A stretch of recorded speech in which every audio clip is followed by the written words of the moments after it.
بر و بکس. امروز از اون ویدیوهای خیلی به قول کم هم دارم که بهم زیاد مسیج میزنین و بهم میگین ولاگ بذار. من ولاگی نیستم. امروز دارم میرم فرشید رو ببینم، ما هم یه حالی بکنیم. خیلی بچه باحالی، دفعه پیش تابستون پیش باش آشنا شدم، خیلی باحال حال کردم. مثلا دارم میرم ببینمش، با هم حال کنیم. توی راه گفتم زدم نیم ساعت راهه، گفتم این ویدیو رو بگیریم، از اون ویدیوهای تکیه و به قول معروف دلم پر عصبانیه. گفتم بیام اینجا بگم، چون همیشه همه خیلی پوزیتیو ریاکت دادین و کمکم میکنین توی کامنت ها. آقا ببین، من اومدم توی کالیفرنیا. من تابستونا میام یه 2 ماه، 1 ماه و نیم کالیفرنیا میمونم. همه میگن چرا تابستون میری زمستون برو. زمستون کالیفرنیا سرده، من میخوام برم دم ساحل، برم توی آب، برم استخر گرما میخوام، میدونی، اون کولر روشن باشه. من هر دفعه میام خونه دوستان میمونم، پیششون میمونم. این دفعه یه ماه یه خونه گرفتم. خب این دفعه اولم دارم خونه میگیرم، چون این بلد نیستم، نه جا بلدم، نمیدونم چیه. یه سری کمکم گرفتم، دوستم برام دایره کشید، گفت تو این دایره اوکیه. من تو یکی از اون دایره‌ها گرفتم. حالا مثلا تو اون دایره‌ای که ما گرفتیم داستانش این بود که یه خونه گرفتیم و همه چی خوب بود. بعد شاید 6 روز مونده بود به اومدن سفر کنسل کرد یارو Airbnb. خیلی چیز احمقانه. Airbnb با این یه چیزی کاماپ کنه، مثلا کسی این کارو میکنه بعد بندازش بیرون، یه بار نباید کار بتونه بکنه. خیلی احمقانه است. خلاصه کنسل کرد رو ما و چند روز قبل، نمیدونم واقعا، شاید مثلا 5 روز قبلش، که همه گفتن اصلا کنسل کن مسافرتو. من گفتم نه یعنی چی؟ به خانمم گفتم، خانمم گشت، من خواستم برم هتل ببینم، مثلا به قول یادم رفت تو هتل ببینم. اومدم خونه، خانمم گفت آقا من یه جا پیدا کردم، یه خونه 2 خوابه با 6 نفر زده، یعنی 3 تا تخت داره، یعنی مبلش تخت میشه و استخر هم داره، چیزی که ما میخوام داره، نزدیک خونه دوستم هست. این خیلی واسم مهم بود. واسه این خونه رو من گرفتم. بعد دیگه اومدیم دیگه. حالا وقتی که اومدیم رسیدیم اینجا، من مامانم اینا قرار شد دهم بهشون گفتم شما پاشین بیاین.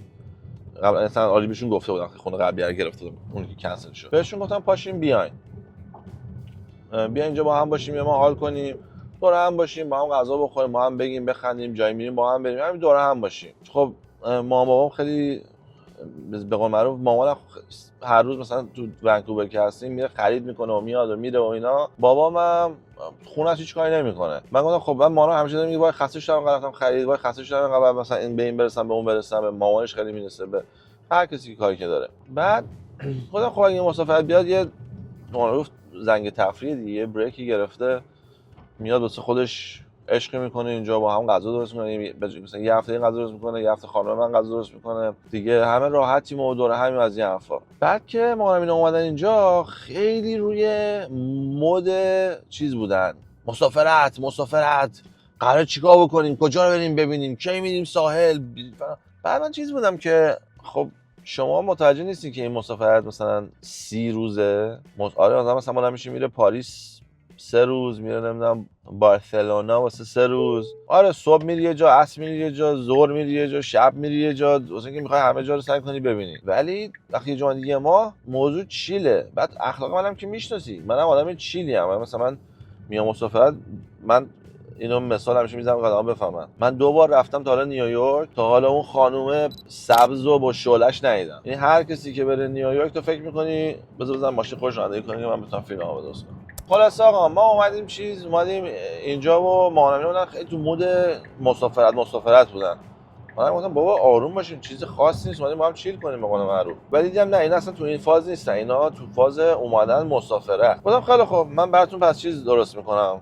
نشستم رفتم رو اینترنت زدم، چون من هنوز راستش بخوای هر چیزی که دیدنی باشه رو تو کالیفرنیا من تقریبا میشه گفت خودم رفتم دیدم، شاید بیشتر از مثلا یه بارم خیلیاشونو. من تا 4 سالگی که موموکو 10 سالش بشه، پاشا 14، نمیخوام اینا رو جای دیدنی ببرم، چون که اینا کوچولو اصلا چیزی نمیفهمن. فقط وقتی میبرمشون هی قور میزنن، خسته شدیم کی تموم میشه، معلومه دوست ندارن. ولی وقتی بشن 10 و 14 پاشه علاقه داره، موقع فقط یادش میمونه، ارزش داره بکنه. پس من نمیخوام اینجا رو برم، پس دارم میرم به خاطر مامان و بابا. بعد یه جا میذاریم، اولین جا مثلا میارم رو اینترنت، مامانم رفتم رو اینترنت زدم جایی که باید بری و آورد کالیفرنیا، مثلا 30 تا جایی که باید بری آوردم، مامانم نشوندم، براش توضیح دادم هر کدوم چقدره، کدومش مجانیه، کدومش باید پول بدی، کدومش پارکینگ داره، کدومش باید راه بری، همه چی توضیح دادم. مامانم یه چند تا رو انتخاب کرد تا چیز شد. به قول معروف روز اول رفتیم ساحل و خب مامان بابام اینجوری نشستن رو زمین بابام نمی‌تونست بشینه رو زمین، یعنی دهنش بنده خدا سرویس شد.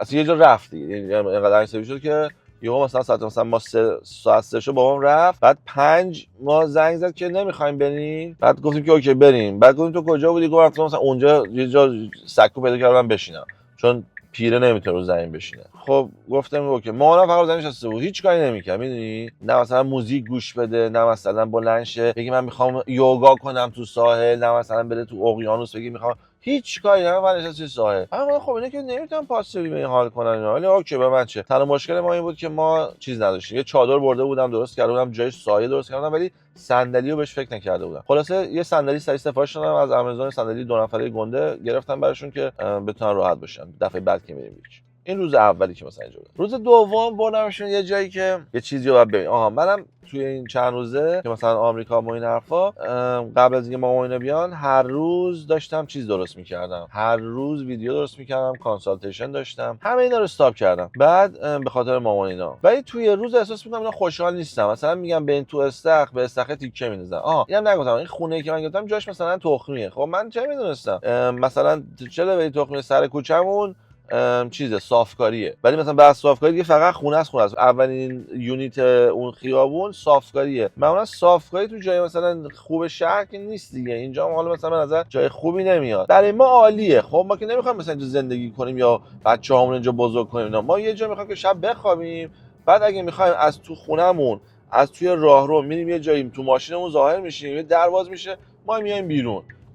و برای ما همسایه واسه ما اهمیتی نداره، ما نمیدونم چی کار میخواد بکنه، ما ما اینا واسه ما مهم نیستش.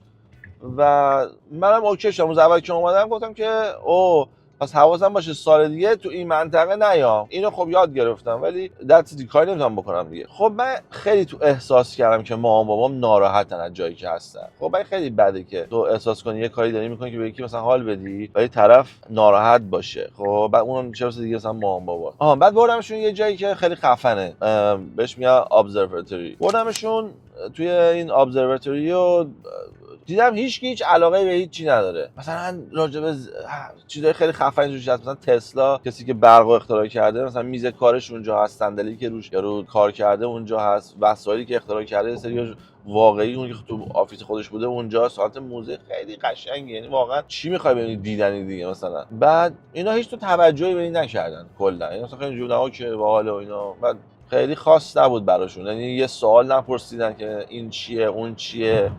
انگلیسی هم که خب متوجه نیستن که خودشون بخونن. خب من احساس کردم که پس اینا علاقه نداشتن. مامانم هم اصلا ناراحت بود که چون ما یه 40 دقیقه رو دیر کردیم از خونه در بیایم بیرون و تو همون 40 دقیقه ما خورشید از دست دادیم. مثلا دیگه تو نمی‌تونی عکس بگیری.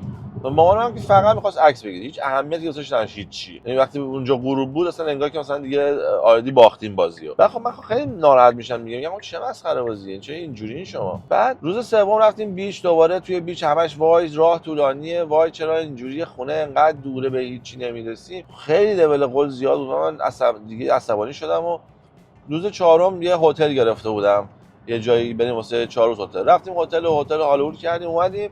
یه مشکلی غذایی داشتن که ما غذای خوب پیدا نکردیم، ولی تو هتل غذای خوب بود، فقط اینا چون که نمیخونن و زحمتی نمیکشن پیدا نمیکردن. یعنی مثلا در هتل که از لابی میمدی بیرون 5 تا رستوران بود، منیوش هم 90 زده بود دیگه. تو انگلیسی هم نمیفهمیم اوکی دیگه، میری اونجا میزنی ای گ بعد اونجا میزنه ای گ به فارسی میشه تخم مرغ ها، یا دیگه مثلا توی 25 سالی که اینجا بودی دیگه شاید اگو یاد گرفته باشی. ولی حالا این کارم که نمیکنن غذای خوب بهش برسن. به منم نمیگن که سهیل بیا ما ناراضییم اینجا، یا به ما بگو کجا چیه، یا که اصلا سهیل میشه بریم یه مغازه ما غذا بخریم، غذای خودمون مثلا لوبیا بخریم با سالاد عدس بذاریم تو یخچال بخوریم. چون وقتی داریم میریم اونجا ما نمی‌دونیم اینجا هتلش یخچال داره یا نه، ولی وقتی رفتیم اونجا دیدیم تو اتاق یخچال داره. پس حالا به اینم میرسیم. خلاصه حالا نمیدونم تعارف ملاحظه است لغتش چیه، ولی احمقانه است. چون وقتی تو ناراحتی و خوشحال نیستی اون خیلی بیشتر اذیت میکنه، رو اعصاب میره، تا اینکه تو مثلا بیای یه 2 ساعت مزاحم بشی ما بریم مغازه یه مثلا عدس بخریم. چند روز پیش بعد هتل برگشتیم، فردا صبحش دیگه بلند شدیم دوباره. من دیگه دیدم دیگه الان مثلا چون 10 روز شده هیچ کاری نکردم، ویدیوهای یوتیوب هم تموم شد، مثلا باید ویدیو درست می‌کردم. گفتم خیلی خوب پس آقا بیا ویدیو رو بریم درست بکنیم. صبح یه ویدیو داشتم و بعد یه کانسالتیشن گذاشتم، چون مثلا نزدیک 10-12 نفر تو صف هستن برای کانسالتیشن الان منم تو مسافرتم، واسه همین گفتم الان پس بیا چند تا رو بزنم توش. بعد اون روز خب من وقتی میخوام تو اتاق دیگه، حالا این اتاق مال بابامه، بابا مثلا میخواد بیاد تو اتاق نتوسه یه ساعت بیاد. آقا اصلا نمیدونی ناراحت که چرا این اتاق اینطوریه و من یه دقیقه نمیدونم. من مثلا نمیفهمم که چجوریه که شما این انقدر زجر میکشین. اگر اومدین یه جا بچه‌تون هست، نوه‌هاتون اونجاست، عروستون هست، چجوری دارین انقدر زجر میکشین؟ براتون چقدر سخته؟ نمیفهمیدم داستانش چیه. تا دیشب پریشبا داشتیم صحبت میکردیم و قرار بود بریم، به قول معروف من یه ویدیو ضبط کردم، یه کانسالتیشن انجام دادم، اومدم بیرون تا هم نفس بکشم یادم افتاد که دوباره باید یه کاری بکنم. این هم که دارم میگم از ته دل دارم میگم، چون ببخشید گند زده شد به مسافرتم، چون من میام اینجا یه عشقی میکنم واسه خودم، یه ماه اینجا هم کسی به کسی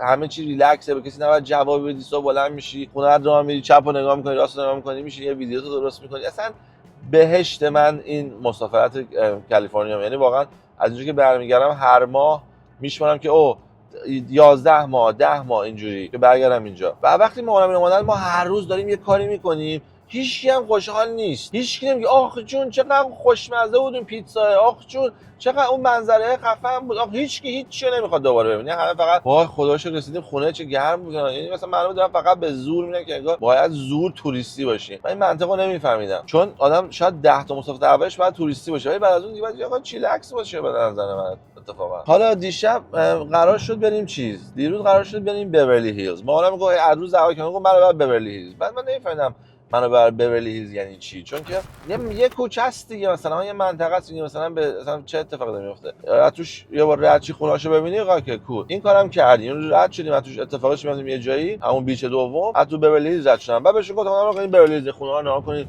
همه خونه‌ها خوشگل. گفتم واو اینا، یعنی این هم انجام شده حداقل تو مغز من. دیگه النا خانم صداش اینجا در اومد، آقا من نمیام باهاتون، من خسته شدم هر روز میکنم من اومدم مسافرت ریلکس کنم، اومدم که اینجا مثلا اکتیو باشم.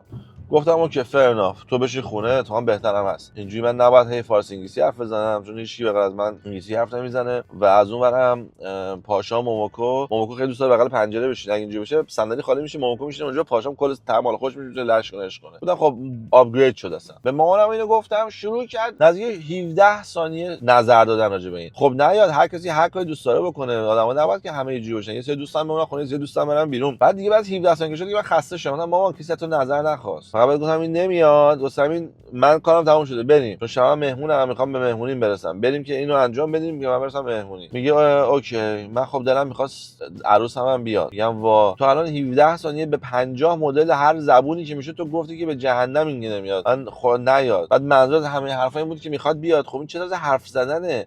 حرف زدن واسه اینه که چیزی که تو مغز تو تو مغز من، تو دقیقاً چیزی که تو مغزت برعکسش میذاری تو مغز من. خب اگه دیوانه ای چرا مثل دیوانه ها با هم حرف میزنیم؟ چرا مثل آدم نمیتونیم با هم حرف بزنیم، نظرمون رو واقعا بگیم؟ گفتش که آره دیگه پس بریم و این حرفا. و قبل از اینکه اینجا اتفاق بیفته، یعنی شب قبلش بهش گفتم که مامان فردا صبح که میخوام، یعنی فردا که من کارم تموم شه میخوام بریم بورلی هیلز، بریم اونجا یه رستوران غذا بخوریم، چون رستوران خوبی داشته باشه اونجا. بعد مامانم گفتش که نه یه چیزی تو خونه میخوریم، چون من ازش یه غذایی خواسته بودم و فقط دیروز میتونست دیگه غذا درست کنه چون چیزی که داشت خراب میشد. بعد گفتش که نه اینو خواسته بودی از روز اول، الان دیگه مثلا 20 روز اومدیم اینجا دیگه، امروز بعد درست میکنم، فردا صبحم که دارم میرم دیگه نیستم، و اینو مثلا درست میکنم اینو میخوریم، بعد میریم اونجا یه کافه لاته چیزی میزنیم. گفتم که اوکی اینم داشته باش کنار داستان. بعد این برمیگردیم تو داستان خودمون دیگه. الان گفت نمیاد. بعد تو این سناریو بابای من 85 سالش آروم اومد با مثلا همین خسته، گفت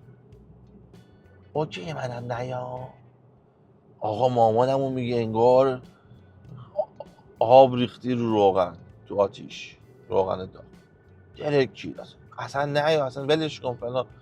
میگم وا مامان بهتر شد که ایرج جون که بابای من یه چشش متاسفانه کاملا کوره، یه چشش هم 70% نمیبینه، یعنی واقعا یه متر جلوش فقط میتونه ببینه. مثلا تو ماشین تمام ویوش چند صندلیه و به خاطر همین خوش نمیگذره بهش وقتی میخوام تو ماشین خیابون دور بزنیم. بعد گفتم مامان مگه آزار داری؟ تو یه چیزی دوست داری خب انجام بده دیگه، واسه چی بعد دو نفر زجر بکشن؟ این منطقه چیه؟ اگه دوست داری بریم بورلی هیلز بریم بورلی هیلز، دوست داری اینا هم بیان چرا؟ جوابی نداد و قهر کرد و اصلا نمیخوام بریم. میگم وا چرا؟ النا نمیاد که زبون نمیفهمه، بابا نمیاد که نمیبینه و آرومه، ما که راحت تریم. اینا بهش گفتم منم با تو حال میکنم با هم دیگه بریم بیرون. اصلا گفت نه تو که اصلا تو که میدونم از اخلاق نیست بری این کار احمقانه انجام بدی. گفتم آره ولی با تو برم بیرون بهم خوش میگذره، بیا بریم. بعد تو چشاش بغض گرفته ولی میگه نه. میگم خب آخه لامصب اگر تو انقدر داره بهت فشار میاد که میخوای گریه کنی، خب برای چی نمیگی نه؟ به کی داری کمک میکنی با این نگفتن مسخره؟ اگرم که اوکی خب بگو اوکی، خب ما راحت باشیم دیگه. چون وقتی تو بعد بلند رفت اتاقش گریه کردن، خب وقتی ما میشیم تو اتاق گریه میکنی، فکر کن من آوردمشون اینجا 20 روزه دارم هر کاری واسهشون میخوام از دستم برمیاد بکنم که بهشون خوش بگذره، روز 20م این رفتار مثلا ننه بنده. بعد میگم اصلا یه قاطی کردم. میگم مامان حالا که داریم نمیریم، این مسخره بازی ببلی هیلز چیه؟ چی میخوای بری تو این ببینی؟ مگه ببخشید دفعه اولت از کشور میای بیرون؟ مگه دعاتی؟ تو که تو کانادا زندگی میکنی. براش مثال زدم، فکر کنم که بیاد تو ونکوور بگه منو بر رابسون، میگی رابسون چیه؟ این مغازه است، این اون دونات میفروشه، من شکلات میفروشه، من زارا اونورم مثلا ارمزه. چیه که تو الان گیر داری که بری مثلا تو مثلا رابسون رو مثلا بریم ببینی؟ بعد هیچی نداشت بگه و این موضوع داشت من عصبی میکرد. بعد بهشون گفتم شماها الان 20 روز اومدین اینجا، فقط هی به من این احساسو دادین. خدایی سعی میکنن حرف خوب بزنن ولی احساس رو میگیری، میدونی قشنگ چی دارم میگم. کامنتای زایه این ور اونور، مثلا به بابا میگم آقا چون نمیری تو که انقدر عشق ورزش اینجا استخر هر روز صبح بلنشی نباتو بعد بری تو استخر باشون شنا کنی. بعد میگه حوزو میگی. میدونی این کامنت های خیلی کثیف زایه این ور یا بمبی میزنن، ولی در کل نشون میدن که نه، اگه مثلا یه داوری بود نفهمه اینا ناراحتن، ولی واقعا ناراحتن. و من نمیفهمیدم که چرا اینقدر فیلم بازی کردن باید باشه توی سناریو که داستان اینه که توی خونه دو خوابه توی کالیفرنیا زیر آفتاب خفن، هوای خوب، خونه که استخر داره. تو این سناریو اینا ناراحتن تو لولی که تو 20 روز من نتونستم اینا رو خوشحال کنم و اصلا باورم نمیشه که چرا اینا اینطوری شدن. بعد از اون ور بهش میگم که بعد ما اینجا چند تا فک و فامیل داریم، بهش میگم که چرا خب زنگ نمیزنی با اینا مثلا بری خونه یکیشون رو ببینی فلان، ما هم نفسی بکشیم. خب درسته اومدیم با هم، ولی اگه تو من بالا میشم خونه میرم بیرون، میدم شما تنهایی تو خونه یه حالی میکنین با هم یه نفسی میکشین، دلتون میخواد هوا رو گرم کنین، هوا رو میخواد سرد کنین، میدونید هر یه ریلکسیشنی داره، چرا نمیکنی؟ می جوابش چیه؟ من روم نمیشه بیان منو از اینجا پیکاپ کنن. اصلا منو میگم نگاه کن. گفتم مامان توی دنیا کلمه عقده‌ای یه همچین جایی درست شده. آدم باید خودش باشه، آدم باید خودش به خودش اعتماد داشته باشه. من کسی هم که الان مثلا معروفم به بچه پولدار بیکار، کسی هم که مردم میان با من وقت میگیرن ساعتی فلان قد میدن که با من صحبت کنن بتونن به پولداری برسن و به موفقیت برسن. پس من خیلی باید بیشتر ناراحت باشم، بگم وای من به هم برمیخوره کسی منو ببینه. من چند تا آدمی که مثلا روی اینستاگرام به عنوان فن باشون دوست شده بودم و تا حالا ندیده بودمشون، گفتم ما میایم پیکاپت میکنیم و من چون همیشه راننده ام عاشق اینم که منو پیکاپ کنه، رانندگی نکنم، بتونم بشم کارگرنده گل ریلکس بزنم. هر کی گفتم بیا منو پیکاپ کن. ولی که بچه‌ها که منتظر منو پیکاپ کنه، وقتی زنگ زد گفتم من همین همون اومدم بیرون دارم شلوارم میپوشم مثلا 3 دقیقه دیگه میام بیرون. تو اوکی من همینجا میشینم. گفتم پس ماشین پیاده نشو، یه وقت جیبتو میزنن. حرف جدی میگی؟ گفتم نه بابا شوخی میکنم. ولی میدونی من برام مثلا خنده‌دار بود که اوکی اومدم یه جایی که من هیچ وقت نمیومدم حالت دیگه موندم همش هم 30 روزه. تازه میگم من روز 10 اومدم. مامانم اینا سفرشون به خاطر عمل سرطان خواهرم 7 روز عقب انداختن، 10 اومدن. من اصلا تا 10 نیومدم این خونه. من خونه دوستم موندم، چون خونه دوستم به خاطر دوستم مثلا میاد از داستان کالیفرنیا شروع شده. خود سارا که خیلیاتون میشناسین و من اصلا خونه اون بودم تا روز 10. از اون ورم که گفتم یه 4 روز هتل بودم، پس شد 14 روز اینجا نبودم. از اون ورم فردا دارم میرم هتل تا 5 روز دیگه، پس من از 30 روز 19 روز اینجا نبودم. یعنی 11 روز اینقدر واسه آدم سخت باشه واقعا تو کالیفرنیا زیافته. بعد بهشون گفتم که ببین شما با اینو با کوکودلم که نشستین تو خونه دارین زیر بارون مسخره ونکوور سر میکنین مقایسه کنین، چطوری صبح بلند نمیشین برین یه ببین فهمیدین چی میخوام بگم؟ آقا ریلکسیشن ندارم. منو اگه بهم النا رو لباس تنش کنی، پلی استیشن کال آف دوتی باشه، یه غذای کرم روی میز باشه، گلم اینور باشه، من تو این سناریو میتونم بمیرم، میتونم 170 سال اینجا بمونم. من فکر می‌کنم هر آدمی باید یه جایی داشته باشه که خودش بتونه یه کار خفنی بکنه که خودش ریلکس بشه. من الان تو همین جایی که هستم، حالا الینویس این بغلمه، گلم بغلمه، پلی استیشن هم میتونم بغل کنم اگه می‌خواستم. نیوردم، اگه می‌خواستم میتونستم بکنم. نه حتی یاد رفته میتونی از مغازه جو بخری، یه ما بازی کنه بری پس بدی، خیلی راحت ها. آمازون هم میگی که اصلا بلند نمیشه بری مغازه پس بدی، پستش می‌کنی بک بره. این کاری نداره، آدم می‌خواستش میرسه. مادر پدر من نقطه خوشحالی ندارن. انسان صبح بلند نمیشه بره بگه آقا من صبح دوستم بلندشم برم مثلا تو بالکن بشینم، بعد خودم 10 دقیقه چیز کنم، مثلا بابا بره مثلا یوگا بکنه، بعد مامانه مثلا. نقطه خوشحال ندارن، فقط کار دارن میکنن. الان من باید ورزش کنم چون دکتر گفته دستم داره از کار میفته، من الان دیگه تموم شد فقط میشینم هیچ کاری ندارم. من گفتم خب تقصیر من نیست شما نقطه خوشحال ندارین. من نمیتونم بیام تمام مصیبتامو گم بزنم توش که شما چون نقطه خوشحال ندارین. مشکل از شماست. و وقتی من بهم پوینت داشتم یهو چیز کردم، ول کردم. مامانم گفت امروز کجا بریم؟ گفتم من هیچ دیگه نمیبرمتون. تو چرا؟ گفتم به خاطر اینکه خودتون نمیدونین چی میخواین. گفتم هر روز صبح بالا میشین میخواین بریم بانجی جامپینگ، از ارتفاع میترسین و هر روز از ظهر تا فردا صبح به من میگین بانجی جامپینگ. ظهر که میگم بانجی جامپینگ میگین نه، یا خوشحال نیستیم، تنابش سیاهه، نمیدونم ارتفاعش زیاده، من پله نمیرم بالا، آسانسورشو میترسم. یعنی گفتم همش یه داستان شروری هستش که شما خوشحال نباشین. حالا رایت فولیست یا غیر رایت فولیست کاری ندارم. و بهشون گفتم آقا شما به من بگین یه روز خوب تو کالیفرنیا چیه؟ هر چی که شما، فقط یه روز، نمیخواد 30 روز مثل من برنامه بریزین، فقط یه روز شما به من بگین. خودم عمرن جواب ندادین. مثلا اگه به من بگن روز خوبه چیه، میگم من میخوام برم خونه سارا و شهاب، بعد گلمو بذارم بغل سقف، بچه‌ها تو آب باشن، این روز عالیه منه مثلا تو کالیفرنیا، این یکی از بهترین روزای منه تو کالیفرنیا. مثلا جواب من و مادر من جواب نداشتن. بریم اقیانوس، بریم خیابونا رو نگاه بکنیم، بریم غذا بخوریم، هیچ نوع علاقه به هیچ چی نداشتن. و این موضوع واسه من عجیب بود. ولی بریم خیابون بورلی هیلز راه بریم چون که خیابون گرونه. یعنی اصلا یعنی چی واقعا؟ چقدر اصلا مغزم پاشید که این مادر من خوشحالیش به اینه که بره تو خیابون بورلی هیلز راه بره و هیچ چی دیگه. تو 30 روز من زحمت کشیدم، بگو 10 روز زحمت کشیدم اینو خوشحال کنم، نتونستم اینو خوشحال کنم. هیچ چی دیگه جواب نداد. چقدر این موضوع عجیبه. این وقتی که بهت میگم آقا تو خوشحال نشی هیچی خوشحالت نمیکنه است. اینم بهتون بگم من با فکر این کار کردم، خودخواهانه نگفتم خب پاشین بیان اینجا چون من میخوام پیش من باشین. خواهر من کاملا برعکس من مسافرت میکنه. یعنی اگه 5 روز میره پاریس 3 تا هتل میره. روز اول میره یه جا، شب میخوابه، صبح دوم میره. روز دوم اینی انقدر یزیده نمیکنه 2 شب بگیره، حقیقت خستگی در بره. روز اول میریم هتل دوم، در صبح چک اوت کنی، بعد جمعیتاتو جمع کنی، 9 پاشی بری هتل بعدی چون 2 تا هتل رو ببینه مثلا، یا این منظرش اینه، این منظرش اینه. بعد با اونا که میرن مسافرت فقط به من قول میزنن که چقدر مسخره است این طرز مسافرت، اصلا آدم نمیفهمه چی میخواد بشه، تا این نمیای بهتوش بعد بهتون یکی. و بعد خوشم میگم ما دیگه خسته شدیم و پیر شدیم و به ما نمیخوره. من اینا رو شنیدم، روی این حساب گفتم که پاشیم بیان این کارو بکنیم. اصلا دود پراکور چند ریخته، سن یکی 75 70، یکی 85 80، هنوز نقطه خوشحالی ندارن. حالا بابام شاید داشته باشه ولی مامانم یعنی ثابت شد بهم نداره. بعد حرفم نمیشه باهاش زد، بهش حرف میزنی ناراحتم میشه، گریه میکنه. آقا دمتون گرم، من 700 متر دارم تا به فرشیک برسم. آقا فرشیک میشه فرشید شیک، به فرشیک برسم و بعد بریم کجا قراره بریم با فرشیک سسکی. دمتون گرم، مرسی که به قولم گوش دادین. لطفاً با بچه‌تون این کار نکنید، خودتون بزرگ میشین. دمتون گرم. اقتصادی